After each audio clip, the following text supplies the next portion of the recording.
What's up guys, it's Rantium here, and today we are back in Skyrim. Oh, that's right you guys, and don't snap. It's gonna be an awesome freaking day. So guys, welcome back, and happy Monday. So today you find me once again in the Castle Shellblade Forge, taking a look at the ZURIN ARCTUS armor. So this armor I saw on Bethesda.net, and it looked kind of interesting, mainly because I think it utilizes part of the Jagged Crown. So let's go ahead and take a look at this inside of the smithing area inside of the forge. So you'll find it within the steel smithing section, and if you come all the way down to the bottom, you'll find yourself the ZURIN ARCTUS armor, boots, gauntlets, and helmet. Now here we can see that the helmet is literally the Jagged Crown in kind of the smithing overlay. But let's take a look at what it costs. So the actual armor itself costs 3 leather strips, 4 steel ingots, and 1 iron ingot. 2 leather strips, 1 iron ingot, and 3 steel ingots for the boots. For the gauntlets, 2 leather strips, 2 steel ingots, and 1 iron ingot.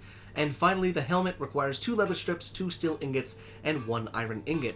Truthfully, one of the cheapest armors that I've seen and that I've showcased in the past, but you can see that there's a heavy Imperial kind of aesthetic to it, with the red and obviously the kind of General Tullius chest plate right there, plus the recolored Imperial boots and the leather gauntlets and everything like that. Although these look like Thieves Guild gauntlets, so that might actually be what they look like. But it is indeed heavy armor, and having a base stat of 41 is kind of insane. Now we're going to go ahead and craft this just to make sure that we can actually temper this at the workbench. Then we'll go ahead and take a look at it in the armory section of Castle Shellblade, and we'll see what this bad boy looks like. So we can indeed temper it, with 1 steel ingot for the cuirass going from 41 to 62, with the boots going from 12 to 23, gauntlets going from 12 to 23, and boots going, or the helmet going from 17 to 28.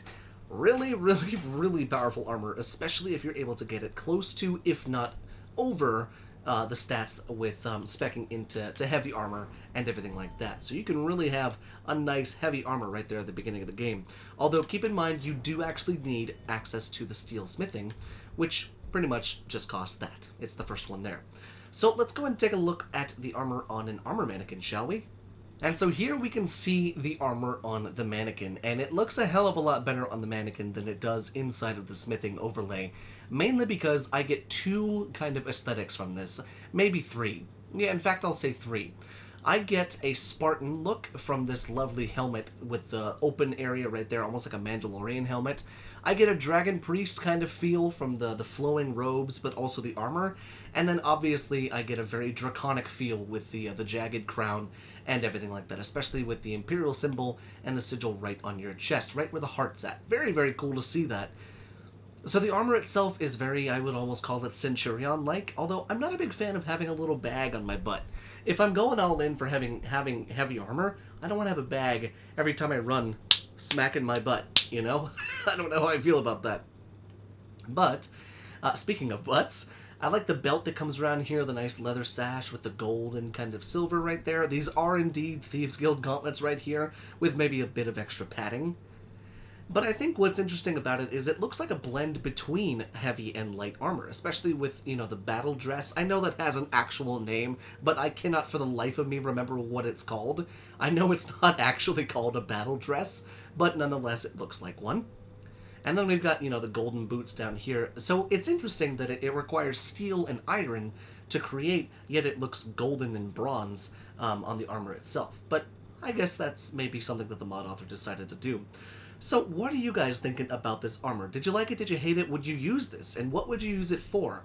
Would you roleplay as an Imperial? Would you roleplay as a battle mage, possibly, who took this off of an Imperial captain or something like that?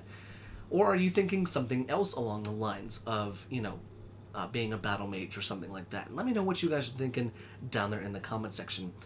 And until next time, thank you so much for watching, and I will see you in the next showcase.